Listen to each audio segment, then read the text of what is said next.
నమస్తే, నేను మీ జనం టీవీ శంకర్. ప్రస్తుతానికి వెస్ట్ బెంగాల్ రాజకీయాలు చాలా రసవత్తరంగా మారుతున్నాయి.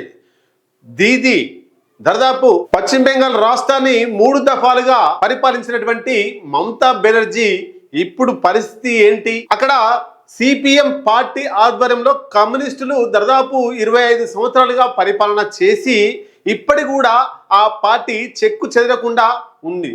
కానీ కేవలం బెంగాల్లో 1 నెల 2 నెలలు కాకముందే అక్కడ ఉన్నటువంటి ఎమ్మెల్యేలు ఎంపీలు దీదీకి మమతా బెనర్జీకి వ్యతిరేకంగా వెళ్తున్నారు.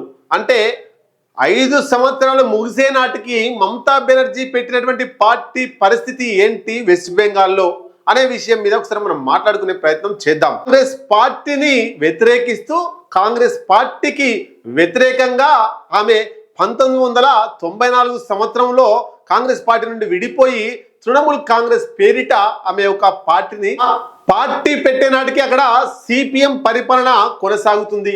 అయితే అక్కడ సుమారుగా 25 సంవత్సరాలు పరిపాలించినటువంటి కమ్యూనిస్టు నాయకుల మీద అనేక పోరాటాలు చేస్తూ ప్రత్యామ్నాయంగా బెంగాల్ రాష్ట్ర రాజకీయాల్లో ఎదిగిన తర్వాత మొత్తం మీద 25 సంవత్సరాలు అధికారంలో ఉంటే కొంత అక్కడ ప్రజలకు అసంతృప్తితో మమతా బెనర్జీ వైపు చూసిర్రు ప్రజలు. ఒక్కసారి ముఖ్యమంత్రిని చేద్దాం, ఈమె ఈ బెంగాల్కు ఏం చేస్తుందో అని బెంగాల్ ప్రజలు చూసిర్రు. అనుకునే తడువుగా ఓటేసి గెలిపించడం వల్ల ఆమె ముఖ్యమంత్రిగా వెస్ట్ బెంగాల్కు ఎన్నికైంది. ఇక ముఖ్యమంత్రిగా ఎన్నికైనప్పటి నుండి దిగిపోయే వరకు అక్కడ సిపిఎం కార్యాలయాల మీద దాడులు, సిపిఎం కార్యాలయాలను కబ్జా చేయడం, సిపిఎం కార్యకర్తలని బలవంతంగా బెదిరించి తృణమూల్ కాంగ్రెస్ పార్టీ వైపు మరల్చడం, కాల్చివేయడం, చంపేయడం, ఇట్లా అనేక భయభ్రాంతులకు గురి చేస్తూ కమ్యూనిస్ట్ పార్టీని నామరూపం లేకుండా చేయాలని అనేక రకాల ప్రయత్నాలు చేసింది. ఒక సిపిఎం పార్టీనే కాదు, కాంగ్రెస్ పార్టీని కూడా టార్గెట్ చేసింది అక్కడ. అయితే గతంలో వాజ్పేయి ప్రభుత్వం ఉన్నప్పుడు ఈ మమతా బెనర్జీ వాజ్పేయి ప్రభుత్వంలో రైల్వే శాఖ మంత్రిగా పనిచేసింది. తర్వాత ఇప్పుడు 15 దఫాలుగా అంటే 15 సంవత్సరాలు 3 దఫాలుగా వెస్ట్ బెంగాల్కు ముఖ్యమంత్రి అయింది. ఇప్పుడు ఆమె మీద అనుచరుడుగా ఉన్నటువంటి సువేందు అధికారి వెస్ట్ బెంగాల్కు ముఖ్యమంత్రి అయిండు.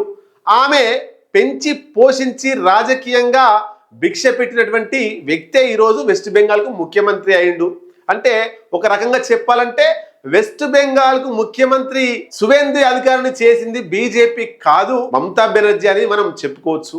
ఎందుకు అంటే ఇక్కడ వెస్ట్ బెంగాల్ రాజకీయాల్లో తృణమూల్ కాంగ్రెస్ పార్టీ ఒక మంచి పరిపాలన పేదలకు అనుగుణంగా జరపలేదు. ఎంతసేపు దాడులు, దౌర్జన్యాలు, హింస ఇవన్నీ చేస్తూ రకరకాల ఇబ్బందులు పెడితే ప్రత్యామ్నాయం కావాలని కోరుకున్నారు. పోనీ తన పార్టీలోనైనా మంచిగుంది అంటే అక్కడ కష్టపడ్డ నాయకులందరినీ పక్కకు పెట్టేసి తన మేనల్లుడైనటువంటి అభిషేక్ బెనర్జీకి పగ్గాలు ఇవ్వాలనే ఆలోచన మమతా బెనర్జీ చేసింది. ఇది నచ్చని సువేందు అధికారి బీజేపీలోకి పోయి ఈరోజు వెస్ట్ బెంగాల్కే ముఖ్యమంత్రి అయిండు.